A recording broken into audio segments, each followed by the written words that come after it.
નમસ્કાર મિત્રો, સ્વાગત છે તમારું અમારી ચેનલ નવિકા સ્ટોરી પર એક નવા વિડીયોમાં। મિત્રો, તુલસી પાસે દીવો પ્રગટાવનારી સ્ત્રીઓએ આ જરૂર જોવું જોઈએ। એક વારની વાત છે, દેવી સત્યભામા ભગવાન શ્રી કૃષ્ણ પાસે આવે છે અને પૂછવા લાગે છે કે હે સ્વામી, આપ નિત્ય તુલસીને જળ આપો છો અને દેવી રૂકમણી નિત્ય તુલસી પાસે દીવો પ્રગટાવે છે। આની પાછળનું રહસ્ય શું છે?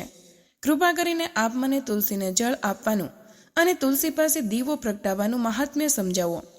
ભગવાન શ્રી કૃષ્ણ કહે છે કે હે દેવી સત્યભામા, તે અત્યંત મહત્વપૂર્ણ પ્રશ્ન કર્યો છે। દેવી તુલસી લક્ષ્મીનો અવતાર માનવામાં આવે છે। દેવી તુલસી ભગવાન વિષ્ણુને અત્યંત પ્રિય છે, તેથી જ તે મને પણ સૌથી વધુ પ્રિય છે। માસોમાં કાર્તિક અને વનસ્પતિઓમાં મને તુલસી પ્રિય છે।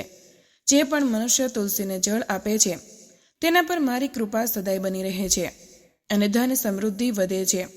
જે પણ મને તુલસી પત્ર નાખીને ભોગ ધરાવે છે, હું તેને પ્રેમથી સ્વીકારું છું। તુલસી પત્ર વિના હું કોઈ પણ પ્રકારનો ભોગ સ્વીકારતો નથી। હે દેવી, હવે હું તને તુલસીને જળ આપવાનું અને તુલસી પાસે દીવો પ્રગટાવવાનું મહાત્મ્ય સમજાવું છું, તેથી તું આ કથાને ધ્યાનથી સાંભળ। જે પણ સ્ત્રી આ કથાને ધ્યાનથી પૂરી રીતે સાંભળે છે તે સદા સૌભાગ્યવતી રહે છે, તેના ઘરમાં સુખ સમૃદ્ધિ આવે છે અને દરિદ્રતાનો નાશ થાય છે। દેવી સત્યભામા કહે છે કે હે સ્વામી, હું આ કથાને ધ્યાનથી પૂરી રીતે સાંભળીશ, કૃપા કરીને આપ મને તે કથા કહો। ત્યારે ભગવાન શ્રી કૃષ્ણ દેવી સત્યભામાને તે કથા સંભળાવવા લાગે છે। ભગવાન શ્રી કૃષ્ણ કહે છે કે હે દેવી, પૂર્વકાળની વાત છે, મધ્ય દેશમાં શ્યામ શર્મા નામનો એક વૈશ્ય પોતાની પત્ની સાથે રહેતો હતો। વૈશ્ય પાસે કોઈ પણ વસ્તુની કોઈ ખોટ ન હતી। ઈશ્વરની કૃપાથી તેની પાસે તમામ પ્રકારના સુખ ઐશ્વર્ય હતા, પરંતુ તે વૈશ્યને કોઈ સંતાન ન હતું, જેના કારણે તે સદાય દુઃખી રહેતો હતો। તે વૈશ્યએ સંતાન પ્રાપ્તિ માટે ઘણા ઉપાયો કર્યા, તેને દાન ધર્મ કર્યા અને અનેક પ્રકારના વેદો પણ બોલાવ્યા। તેમની પાસે નાના પ્રકારના ઉપચારો પણ કરાવ્યા, પરંતુ તેમ છતાં તેને કોઈ સંતાન થતું નહોતું। પછી એક દિવસ તે વૈશ્ય મહામુનિ વરિષ્ઠજીની પાસે મળવા માટે તેમના આશ્રમમાં જાય છે। મુનિ વરિષ્ઠ શ્યામ શર્માનું સ્વાગત કરે છે અને કુશળ મંગળ પૂછે છે। ત્યારે તે શ્યામ શર્મા મુનિ વરિષ્ઠજીને કહે છે, હે મુનિવર, હું અત્યંત દુઃખી છું। મારે કોઈ સંતાન નથી અને સંતાન વિના મારો ઉદ્ધાર કેવી રીતે થશે? મેં સંતાન પ્રાપ્તિ માટે અનેક ઉપાયો કર્યા, પરંતુ મને સંતાન થતું નથી। કૃપા કરીને આપ જણાવો કે મને કયા કારણે પુત્રની પ્રાપ્તિ નથી થઈ રહી? શું મારાથી જાણતા અજાણતા કોઈ પાપ થયું છે? ત્યારે મુનિ વરિષ્ઠજી પોતાની દિવ્ય દ્રષ્ટિથી શ્યામ શર્માના પૂર્વ જન્મ વિશે જાણી લે છે। વશિષ્ઠજી કહે છે કે હે વત્સ, પાછલા જન્મમાં તારા દ્વારા ઘોર પાપ થઈ ગયું હતું, તે જ કારણે તને આ જન્મમાં સંતાન સુખ પ્રાપ્ત નથી થઈ રહ્યું। શ્યામ શર્મા કહે છે કે હે મુનિવર, કૃપા કરીને મને જણાવો કે પાછલા જન્મમાં મારાથી કયું પાપ થયું હતું અને તે પાપમાંથી મુક્ત થવા માટે મારે કયો ઉપાય કરવો જોઈએ? વશિષ્ઠજી કહે છે કે હે વત્સ, પાછલા જન્મમાં તે અપરાધ જે કર્યો હતો તેના વિશે સાંભળ। પાછલા જન્મમાં તું એક અહંકારી વૈશ્ય હતો। તારો જન્મ ધનવાન કુટુંબમાં થયો હતો। તે પાછલા જન્મમાં એક ગાયને અત્યંત દુઃખ આપ્યું હતું। એક દિવસ એક ગાય ભૂખ અને તરસથી વ્યાકુળ થઈને તારા દ્વાર પર આવી હતી, પરંતુ તે ગાયને ના રોટલી ખવડાવી, ના ઘાસ ખવડાવ્યો અને ના તેને જળપાન કરાવ્યો। તે મોટી નિર્દયતાથી તે ગાયને અપમાનિત કરીને ઘરની બહાર કાઢી મૂકી। તે ગાયે હમણાં જ વાછરડાને જન્મ આપ્યો હતો અને ભૂખથી વ્યાકુળ હોવાના કારણે તે ગાય ત્યાં જ મૂર્છિત થઈને પડી ગઈ અને તે દિવસે તે પોતાના વાછરડાને દૂધ ન પીવડાવી શકી, એટલા માટે જ તેણે તને શ્રાપ આપી દીધો હતો। તે ગાયના શ્રાપના કારણે તારી આવી દુર્દશા થઈ છે। તે ગાયના શ્રાપના કારણે તને આ જન્મમાં સંતાન નથી થઈ રહ્યું। વશિષ્ઠજીની વાત સાંભળીને તે શ્યામ શર્માને ખૂબ જ દુઃખ થયું અને તે સ્વયંને કોસતા કહેવા લાગ્યો, હાય, આ મેં શું કર્યું? એક બિચારી દુઃખી ગૌ માતાની સેવા ન કરી। મેં બહુ મોટો અપરાધ કર્યો છે અને તેનો જ દંડ મારે ભોગવવો પડી રહ્યો છે। શ્યામ શર્મા વશિષ્ઠજીને કહે છે, હે મુનિવર, મારાથી બહુ મોટો અપરાધ થયો છે। હવે હું આ પાપનું પ્રાયશ્ચિત કેવી રીતે કરું? કૃપા કરીને આપ જ મને માર્ગદર્શન આપો। મેં જે પાપ કર્યું છે તેમાંથી મુક્તિનો કોઈ તો ઉપાય હશે જ। હું મારું બધું આપીને તે પાપનું પ્રાયશ્ચિત કરીશ। કૃપા કરીને આપ જ કોઈ ઉપાય જણાવો। મને સંતાન પ્રાપ્તિ કેવી રીતે થઈ શકે? કારણ કે શાસ્ત્રો કહે છે કે પુત્ર વિના મનુષ્યનો ઉદ્ધાર ન થઈ શકે। ત્યારે મુનિ વશિષ્ઠજી કહે છે, હે વત્સ, આ પાપનો એક જ ઉપાય છે. તું પુત્ર પ્રાપ્તિ માટે પુત્રષ્ટિ યજ્ઞ કર. આજ યજ્ઞના ફળ સ્વરૂપે તને સંતાનની પ્રાપ્તિ થશે. આ યજ્ઞને સંપન્ન કરીને તું બ્રાહ્મણોને ભોજન કરાવ, વસ્ત્ર અને ગાયનું દાન કર. ત્યારે જ તને આ પાપમાંથી મુક્તિ મળશે. ત્યારે શ્યામ શર્મા વશિષ્ઠજીનો આભાર માનતા કહે છે, હે મુનિવર, આપનો કોટી કોટી આભાર. હું આપના કહ્યા અનુસાર ચોક્કસપણે પુત્રેષ્ટિ યજ્ઞ કરીશ અને બ્રાહ્મણોને ગાયોનું દાન કરીશ. એટલું કહીને તે શ્યામ શર્મા ઝડપથી પોતાના ઘરે પાછો ફરે છે અને પોતાની પત્નીને બધી હકીકત સંભળાવે છે. પછી તે બંને પુત્રેષ્ટિ યજ્ઞની તૈયારી કરે છે. અનેક ઋષિ મુનિઓએ નિમંત્રણ આપીને તે શ્યામ શર્મા પુત્રેષ્ટિ યજ્ઞ સંપન્ન કરે છે અને તે ઋષિ મુનિઓ તથા બ્રાહ્મણોને ગાયનું દાન કરે છે. યજ્ઞના સંપન્ન થયા બાદ યજ્ઞની અગ્નિમાંથી અગ્નિદેવ પ્રગટ થાય છે અને તે શ્યામ શર્માને કહે છે કે હે શ્યામ શર્મા, આજ તારો યજ્ઞ સફળ થયો છે. તે પુત્ર પ્રાપ્તિ માટે આ યજ્ઞ કર્યો હતો, તેથી તને મારી કૃપાથી એક પુત્રની પ્રાપ્તિ થશે. પરંતુ તારા પુત્રનું આયુષ્ય માત્ર 18 વર્ષનું જ રહેશે અને 18 વર્ષ સમાપ્ત થયા પછી તારા પુત્રનું મૃત્યુ થઈ જશે. એટલું કહીને અગ્નિદેવ અંતર્ધ્યાન થઈ ગયા. પુત્રેષ્ટિ યજ્ઞ કરીને અને અગ્નિદેવ પાસેથી પુત્રનું વરદાન પ્રાપ્ત કરીને તે શ્યામ શર્મા બહુ પ્રસન્ન થયો, પરંતુ તેને બહુ દુઃખ પણ થયું. શ્યામ શર્માએ વિચાર્યું, પુત્ર ન હોવા કરતાં ઓછું આયુષ્યવાળો પુત્ર જ ઠીક છે. પછી તે પહેલાની જેમ પોતાના કાર્યમાં લાગી ગયો. થોડા જ દિવસો પછી તેની પત્નીએ ગર્ભ ધારણ કર્યો. શ્યામ શર્માએ પુત્રના જન્મ પહેલા કરાવવામાં આવતા તમામ સંસ્કારો કર્યા અને પછી તેને એક અત્યંત સુંદર પુત્રની પ્રાપ્તિ થઈ. તે બાળક બહુ જ તેજસ્વી દેખાતું હતું. શ્યામ શર્માએ પુત્રના જન્મ પછી કરાવવામાં આવતા પણ તમામ સંસ્કારો કર્યા અને પુત્રને ગુરુકુળમાં શિક્ષણ અપાવ્યું. શ્યામ શર્માએ પુત્ર જેમ જેમ મોટો થવા લાગ્યો તેમ બહુ ચિંતા સતાવા લાગી.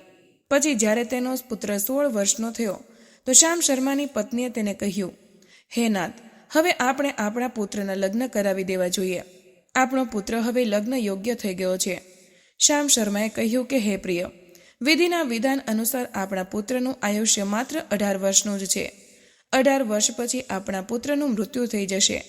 તેથી આપણે તેના લગ્ન કરીને કોઈ કન્યાનું જીવન બરબાદ ન કરવું જોઈએ. તે તો 2 વર્ષ પછી વિધવા થઈ જશે. પછી તેને જીવનમાં અનેક કષ્ટો સહન કરવા પડશે. પરંતુ શ્યામ શર્માની પત્ની માની નહીં. તે પોતાના પુત્ર લગ્ન થતા જોવા માંગતી હતી. શ્યામ શર્માની પત્ની કહે છે કે હે નાથ, ગમે તે થાય, હું મારા પુત્રને અપરિણિત મરતા જોઈ શકતી નથી. આપણી પાસે કઈ વાતની કમી છે? આપણી પુત્ર વધુ આ સંપત્તિ પ્રાપ્ત કરીને સુખી જીવન જીવી શકશે. તેથી હવે આપ સંકોચ ન કરો અને આપણા પુત્ર માટે સુંદર કન્યાની શોધ કરો. પોતાની પત્નીના હઠ આગળ શ્યામ શર્માનું કંઈ ન ચાલ્યું અને પછી તે પુત્રના લગ્ન માટે માની ગયો. પછી તેણે પાસેના જ નગરમાં રહેતા એક અત્યંત ગરીબ વેશ્યાની પુત્રી સાથે પોતાના પુત્રના લગ્ન સંપન્ન કર્યા. શ્યામ શર્માની વહુનું નામ સુભદ્રા હતું. તે અત્યંત ગુણવાન, ચરિત્રવાન અને પતિવ્રતા નારી હતી. તે પોતાના પતિના મૃત્યુની વાત જાણતી નહોતી. સુભદ્રા નિત્ય પોતાના સાસુ સસરા અને પોતાના પતિની સેવા કરવા લાગી. તે બધા સાથે બહુ પ્રેમથી રહેતી અને ક્યારેય કોઈની આજ્ઞાનું ઉલ્લંઘન કરતી નહોતી. તેણે પોતાની મધુર વાણી અને કાર્યકુશળતાથી બધાના મન જીતી લીધા. આ રીતે 2 વર્ષ વીતી ગયા અને પછી તે સમય નજીક આવી ગયો જ્યારે શ્યામ શર્માના પુત્રનું મૃત્યુ થવાનું હતું. શ્યામ શર્માને બહુ ડર લાગવા લાગ્યો. પછી એક દિવસ તેણે પોતાની વહુને બોલાવી અને તેની પાસે ક્ષમા માંગતા કહેવા લાગ્યો, હે વહુ, તું મને ક્ષમા કરી દેજે. મેં તારી સાથે બહુ અન્યાય કર્યો છે. સુભદ્રાએ કહ્યું કે હે સસરાજી, આપ આવું કેમ કહી રહ્યા છો? આપ મારી પાસે ક્ષમા માંગીને મને લજ્જિત ન કરો. હું આપનાથી નાની છું, આપની પુત્રી સમાન છું. કૃપા કરીને આપ સંકોચ વગર આપના મનમાં જે પણ વાત હોય તે કહો. હું આપની આજ્ઞાનું પાલન ચોક્કસ કરીશ. પછી શ્યામ શર્મા કહેવા લાગ્યો, હે પુત્રી, તું કલ્યાણી છે. તું એક મહાન પતિવ્રતા છે. પરંતુ મારા પુત્ર સાથે તારા લગ્ન થતા પહેલા મેં તારાથી એક વાત છુપાવી છે. અમને પુત્રની પ્રાપ્તિ પુત્રેષ્ટિ યજ્ઞ કર્યા પછી થઈ હતી અને અગ્નિદેવે અમને તે કહેતા પુત્રની પ્રાપ્તિનું આશીર્વાદ આપ્યું હતું કે અમારા પુત્રનું આયુષ્ય માત્ર 18 વર્ષનું જ રહેશે. 18 વર્ષ પછી અમારા પુત્રનું મૃત્યુ થઈ જશે. પોતાના સસરાની વાત સાંભળીને સુભદ્રાએ કહ્યું, હે સસરાજી, બસ આટલી જ વાત. આપ ચિંતા ન કરો. હું આપને વચન આપું છું કે આપની પુત્ર વધુ હું ક્યારેય વિધવા નહીં થાઉં. આપના પુત્રના પ્રાણોની રક્ષા હું કરીશ. આપ બસ મને એક દીવો, જળનો ઘડો અને એક ગાય લાવી આપો. મારા પતિના પ્રાણોની રક્ષા આનાથી જ થશે. સુભદ્રાની વાત સાંભળીને શ્યામ શર્માને બહુ આનંદ થયો અને તે કહેવા લાગ્યો, હે વહુ, જેવી તારી ઈચ્છા, હું તને તે બધી વસ્તુઓ લાવી આપું છું. એટલું કહીને શ્યામ શર્માએ પોતાની વહુને તે ત્રણેય વસ્તુઓ લાવી આપી. પછી જ્યારે તે દિવસ નજીક આવી ગયો જે દિવસે સુભદ્રાના પતિનું મૃત્યુ થવાનું હતું, તે દિવસે સુભદ્રાએ સવારે ઉઠીને જ તુલસીને જળ ચડાવ્યું અને તેને પ્રણામ કરતા તુલસીના છોડ પર એક ચુંદડી બાંધી દીધી અને તુલસી માતાને પ્રાર્થના કરી, હે તુલસીમાં, હું આપની ચુંદડી ચડાવી રહી છું. કૃપા કરીને હવે આપ જ મારા સુહાગની રક્ષા કરો. પછી સવારના સમયે યમરાજનો એક દૂત શ્યામ શર્માના પુત્રના પ્રાણ લેવા માટે તેના ઘરે આવ્યો. જેવો તે ઘરમાં પ્રવેશ કરવા લાગ્યો ત્યારે તુલસીના છેડે તેને રોકી દીધો અને કહ્યું કે હે યમદૂત, આ ઘરમાં નિવાસ કરનારી સ્ત્રીએ મને ચુંદડી ચડાવી છે અને તેથી જ હવે તેના સુહાગની રક્ષા હું કરી રહી છું, તો આના ઘરમાં પ્રવેશ ન કરી શકે. એટલું કહીને તુલસીએ યમરાજના તે દૂતને ઘરમાં જતો રોકી દીધો. તે દૂત ભયભીત થઈને સુભદ્રાના પતિના પ્રાણ લીધા વગર જ યમપુરી પાછો ફર્યો.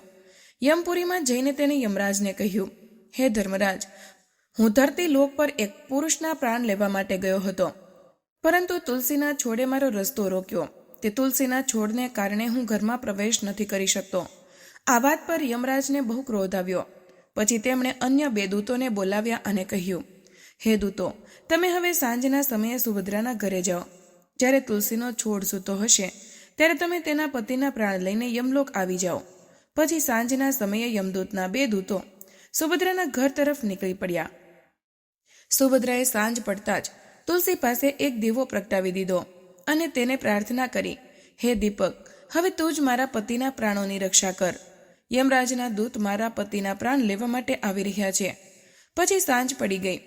તુલસીનો છોડ સૂઈ ગયો અને યમરાજના બે દૂતો સુભદ્રાના ઘરની સામે આવીને ઊભા રહી ગયા અને વિચારવા લાગ્યા કે હવે તો આ મનુષ્યના પ્રાણ લઈને જ અમે યમપુરી પાછા ફરીશું. જેવા યમદૂતો સુભદ્રાના ઘરમાં પ્રવેશ કરવા લાગ્યા ત્યારે તુલસી પાસે મૂકેલા દીવાએ તેમનો રસ્તો રોકી દીધો અને કહ્યું કે હે દૂતો, તમે હવે આ સુભદ્રાના પતિના પ્રાણ ન લઈ જઈ શકો. તે સ્ત્રીએ મને પ્રજ્વલિત કરીને તેના પતિના પ્રાણોની રક્ષા કરવાની પ્રાર્થના કરી છે. તેથી હવે હું તેના પતિના પ્રાણોની રક્ષા કરી રહ્યો છું. તેથી તમે આજે તેના પતિના પ્રાણ ન લઈ જઈ શકો. તમે અહીંથી પાછા ફરી જાઓ, નહીં તો હું બધું જ બાળીને ભસ્મ કરી દઈશ અને મારી અગ્નિમાં તમે બંને પણ બળીને ભસ્મ થઈ જશો. તે દીવાની વાત સાંભળીને યમરાજના બંને દૂતો અત્યંત ભયભીત થઈ ગયા અને ફરીથી પાછા ફરીને યમરાજ પાસે ચાલ્યા ગયા. ત્યાં જઈને તેમણે યમરાજને બધી હકીકત સંભળાવતા કહ્યું, હે ધર્મરાજ, આપની આજ્ઞાનું પાલન કરતા અમે બંને સાંજના સમયે તે પુરુષના પ્રાણ લેવા માટે ગયા હતા, પરંતુ તુલસી પાસે મૂકેલા દીવાએ અમારો રસ્તો રોકી દીધો. તેથી અમે ખાલી હાથે જ પાછા આવ્યા છીએ. આ સાંભળીને યમરાજને બહુ ક્રોધ આવ્યો. પછી તેમણે અન્ય 4 દૂતોને બોલાવ્યા અને કહ્યું, હે દૂતો, હવે તમે સવારે તે સુભદ્રાના જાગતા પહેલા જાઓ અને તેના પતિના પ્રાણ લઈને આવી જાઓ. યમરાજની આજ્ઞા પામીને તે યમદૂતો સવારે સુભદ્રાના ઘર તરફ જવા લાગ્યા.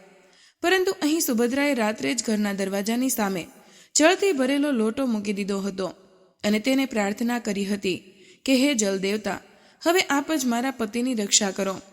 યમદૂતો મારા પતિના પ્રાણ લેવા માટે આવી રહ્યા છે. હવે આપ જ મારા સુહાગની રક્ષા કરી શકો છો. એટલું કહીને તે સુભદ્રા સૂવા માટે ચાલી ગઈ. અહીં યમદૂતો સવારે સુભદ્રાના જાગતા પહેલા જ તેના ઘરે પહોંચી ગયા. જેવા તેઓ ઘરની અંદર પ્રવેશ કરવા લાગ્યા ત્યારે તે લોટાની અંદર ભરેલા જળને કહ્યું કે હે દૂતો, રોકાઈ જાઓ. હવે તમે આ ઘરમાં પ્રવેશ ન કરી શકો. આ ઘર હવે મારી સુરક્ષામાં છે. હું સુભદ્રાના પતિના પ્રાણ તમને લઈ જવા નહીં દઈશ. જો તમે આ ઘરમાં પ્રવેશ કર્યો તો હું નરકની અગ્નિને ઓલવી નાખીશ, જેમાં આખું નરક લોક ડૂબી જશે. આ સાંભળીને યમરાજના તે 4 દૂતો ગભરાઈ ગયા અને એકબીજાની સામે જોઈને તે સ્થાનેથી ભાગી ગયા. તે બધા યમદૂતો યમરાજ પાસે પાછા ફર્યા અને તેમને કહેવા લાગ્યા, હે ધર્મરાજ, આપની આજ્ઞાનું પાલન કરવા માટે અમે 4 સવારે સુભદ્રાના જાગતા પહેલા જ તેના પતિના પ્રાણ લેવા માટે પહોંચી ગયા હતા, પરંતુ સુભદ્રાના ઘરની બહાર રાખેલા જળના લોટાએ અમારો માર્ગ રોકી દીધો અને આ જ કારણે અમે તેના ઘરમાં પ્રવેશ ન કરી શક્યા. હવે યમરાજને બધું જ ક્રોધ આવ્યો. આ વખતે તેમણે 8 યમદૂતોને બોલાવ્યા અને કહ્યું કે હે યમદૂતો, હવે ઝડપથી જાઓ અને બળપૂર્વક તે મનુષ્યના પ્રાણ ખેંચીને યમલોક લઈ આવો. પછી તે 8 યમદૂતો યમરાજની આજ્ઞાનું પાલન કરતા પૃથ્વીલોક પર તે સુભદ્રાના ઘર પાસે આવ્યા. જુએ છે કે તે સુભદ્રાના ઘરની સામે એક ગાય ઊભી છે.